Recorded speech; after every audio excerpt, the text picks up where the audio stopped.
Okay, so the next approach is also almost a direct attack. So instead of using the normal equations, these ones, we'll try to approach it from the SPD. So recall that the least square solution is given by the pseudo inverse, which is V sigma inverse U transpose B.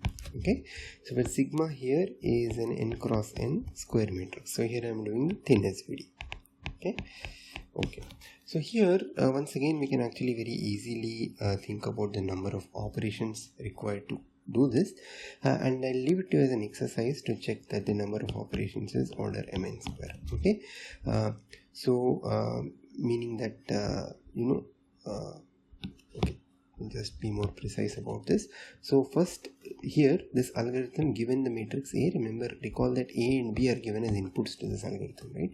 The first step is to actually find the SVD to sigma V transpose, right? This operation takes order mn square, as I mentioned at the beginning of this lecture. However, unfortunately, the main issue is that the constant in front of this is very, very large for SVD. Okay, fine. Once you find the SVD or U sigma V transpose, the next step is actually fairly simple, right? You just find U transpose times B. This is just multiplication with like an orthogonal matrix. Please do remember that U is not necessarily an orthogonal matrix in the sense that it's not a square matrix. Okay, so you multiply it with U transpose B, and then you multiply with sigma inverse, which is just a diagonal matrix. Okay, and then you again multiply with a V matrix, which is again like an orthogonal matrix, right? So these operations, once again you can check the overall order. Once again this term is going to dominate. Okay, order mn square. So using this technique also gives you order mn square computations to find the least square solution. However, the advantage here is that stability wise you gain a lot, because U transpose B here is going to be an extremely stable computation, because the entries in U are going to be really nice. Okay, so that even if there is some error in B, it doesn't really carry forward much. Okay, similarly, multiplication of this whole vector V is also very stable, right? So the only place where errors get amplified is with the sigma inverse. Okay, meaning that when you multiply with the reciprocals of the diagonal entries of sigma, that is when errors could get amplified, especially if, let's say, some entry of sigma is very, very small, close to 0, some diagonal entry is close to 0. When you divide by that, that acts as an amplification factor. But that in essence is no worse than the condition number of A. Okay, if you actually take the relative error, you will see that the numerical stability scales simply as condition number of A. Okay, so this is in some sense the best you could hope for, right? So the SVD approach is very, very good as far as stability is concerned, but the only issue is with the large constant factor in front of the number of computations required. Okay, space wise it is very similar to the earlier method, because you just need to store these matrices U sigma and V transpose. Okay, so let us see what's actually working out here so well for us. It's because effectively you have reduced the matrix A to something like a diagonal matrix. Okay, you have reduced your matrix A to a diagonal matrix, and that's what's helping you do this, right? SVD essentially reduces an arbitrary matrix into a diagonal matrix, and whatever is left, the non-diagonal part, is orthogonal. That's the key here, right? And orthogonal transformations preserve stability. Okay, so that's the key issue. Orthogonal transformations combined with something simple like a diagonal matrix. That's what's helping it work out, right? In fact, if A were like a diagonal, however, remember that A here is not necessarily like a square matrix, it's a tall matrix, but still you can think of something like this, right? So suppose your matrix A is like this, it's a tall matrix, but you can still think of the diagonal, right? So let's say the entries in A are only non-zero on this diagonal, right? It's all 0 here and here, right? So take a very simple example. Suppose my matrix A is like this, it's 1 1 0 0 0 0. Okay, for simplicity's sake, let me just instead of having 1 1 here, let's just have sigma 1 and sigma 2. Let's say this is my matrix, right? You can very easily see the least square solution without actually doing any of this. What I'm trying to do is I'm trying to drive this close to b1 b2 b3, right? Without all of these, right? You can even if I had asked you this question during your plus 2 or your preparation for JEE or GATE, you could have answered this question, right? I just have, a matrix A multiplied with a vector X. I am trying to pick this vector X such that this overall product becomes close to this vector B. Okay. Now here you can see that in this product I really don't have any control on the third coordinate, right? Because no matter what x1, x2 I pick, the third coordinate will end up being 0. Okay. So I cannot, in this product, the third term is like, I have no control in it. I cannot make it close to B3. So I simply forget about that, right? So the only thing I'll try to do is I'll try to make the second term equal to B2 and the first term equal to B1.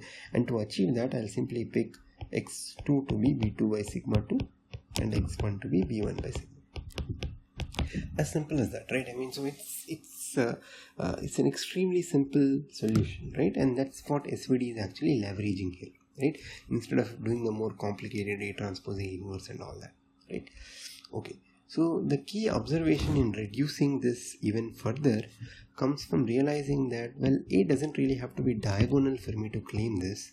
What if A were actually upper triangular, meaning that, it's sigma 1, 0, sigma 2, all these terms are 0, but I allow this entry to be non-zero. Let's say this entry is A. Okay, x1, x2, close to, once again, b1, b2, b3. I'm trying to do this, right? This is the least squares problem I'm trying to solve. Once again, I have no control on the third coordinate, so I just forget about b3 completely, because I cannot make this entry, whatever is here, whatever is in the third term in the product here, close to b3. So I'll just try to make the second coordinate to b2 and the first coordinate to b1, right? So let me take the second coordinate to b2. That means I just pick x2 to be b2 by sigma 2. Okay. Now to make the first coordinate, I'll simply pick sigma 1 x1 plus a x2 equal to b1. Okay, I already picked x2, so I'll just pick sigma 1 x1 equal to b1 minus a b2 by sigma 2. Okay, all I did here is I used the expression for x2 from here into this, right? So that actually allows you to set x1 also, right? So b1 minus a b2 by sigma 2 by b by sigma 1. Okay, that's why you pick x1. Okay, this is essentially what you did for back substitution, right? Early on, when you're using LU decomposition to solve a system of linear equations, you're doing precisely the same thing, right? But the key idea is even upper triangular is fine by me. Okay, and that is the entry point for QR decomposition, right? Because QR decomposition does precisely this. It transforms a matrix into an upper triangular matrix. Okay, and whatever is left over, the remaining portion, is actually just a triangular matrix. Okay, so you have a matrix A equal to QR. Okay, so QR decomposition can work for any matrix. It doesn't necessarily have to be a square matrix or anything. So we have A to be M cross N. There are two ways to do QR decomposition, just like there are two ways to do the SVD, the thin versus the full SVD. So let's say A equal to M cross N. You can actually write it as Q M cross M or R M cross N. This is one way to do it. Okay, this will lead to an orthogonal matrix Q and an upper triangular matrix R, and the matrix R is going to look like this matrix, right? Okay, this is like the full SVD variant, or you can also write it as Q, with Q make it an M cross N matrix and R make it an N cross N matrix. Okay, where R is upper triangular. You can also do like this. This is more the thin SVD variant. The orthogonal portion is thin, right? Here the orthogonal portion is full, not thin. Okay, so as I mentioned in a previous lecture, the columns of Q form an orthonormal basis of the column space of A. Okay, in this scenario, here you're just picking a full set of orthogonal columns, right? Full set of orthogonal columns. So here the first n columns of this matrix will form a basis for the image space of A. Here you only have those n columns. The remaining n columns have been removed anyway, because those corresponding entries in R will be 0 anyway. Okay, it's very similar to thin SVD idea. Okay, so here this Q is going to be like a tall matrix, such that all the columns of Q are orthogonal to each other. Okay, so in particular, Q transpose Q will be equal to identity here. Okay, so in this variant, Q transpose Q will be identity. Okay, so I'm going to use this SVD decomposition right? This QR decomposition. So once again, the QR decomposition, there are two main things here. This Q is an orthogonal matrix, and this R is an upper triangular matrix, right? And I described a little bit of what that means in the previous lecture. So if you have your Q matrix and you multiply it with your R matrix, your R only has entries on the upper diagonal, meaning that the first column of A is simply the first column of Q multiplied with the scale factor, right? The second column of A will depend only on the first two columns of Q. The third column of A will depend only on the first three columns of Q. Okay, it's in some sense that layered structure. That's what the triangular structure actually means, right? And the QR decomposition can be computed, as you guessed it, in order mn square iterations, right? Once again following the same structure, but with a much smaller constant up front than the SVD. We're not going to go into the details of all that, and it also can be computed very in a sense very stably, right? Just like the SVD, given a matrix A, the errors in the matrix A do not cause much errors in the matrices of Q and R. Okay, QR decomposition can be computed in a very stable fashion. Okay, so with all this in mind, let us just go and try to find the solution of least squares using QR. So we'll use this variant of the QR decomposition, right? And then you will get A transpose A inverse A transpose B. A transpose A is going to be R transpose R inverse R transpose B. Okay.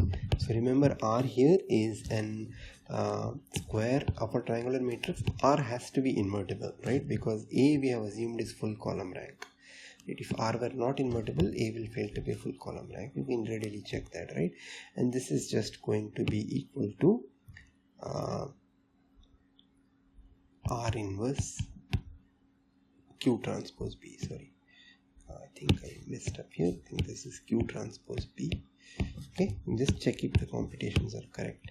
Q transpose B. Now this is the least square solution, right? Now you may say, well, I'm actually having to invert an upper triangular matrix here. Won't that be costly? Well, this is not how you would actually solve this. You would actually write R x star equal to Q transpose B. Okay. We'll try to write like this. R is an upper triangular matrix, so Rx star equal to Q transpose B, and then you will first start with B. You will find Q transpose B, right?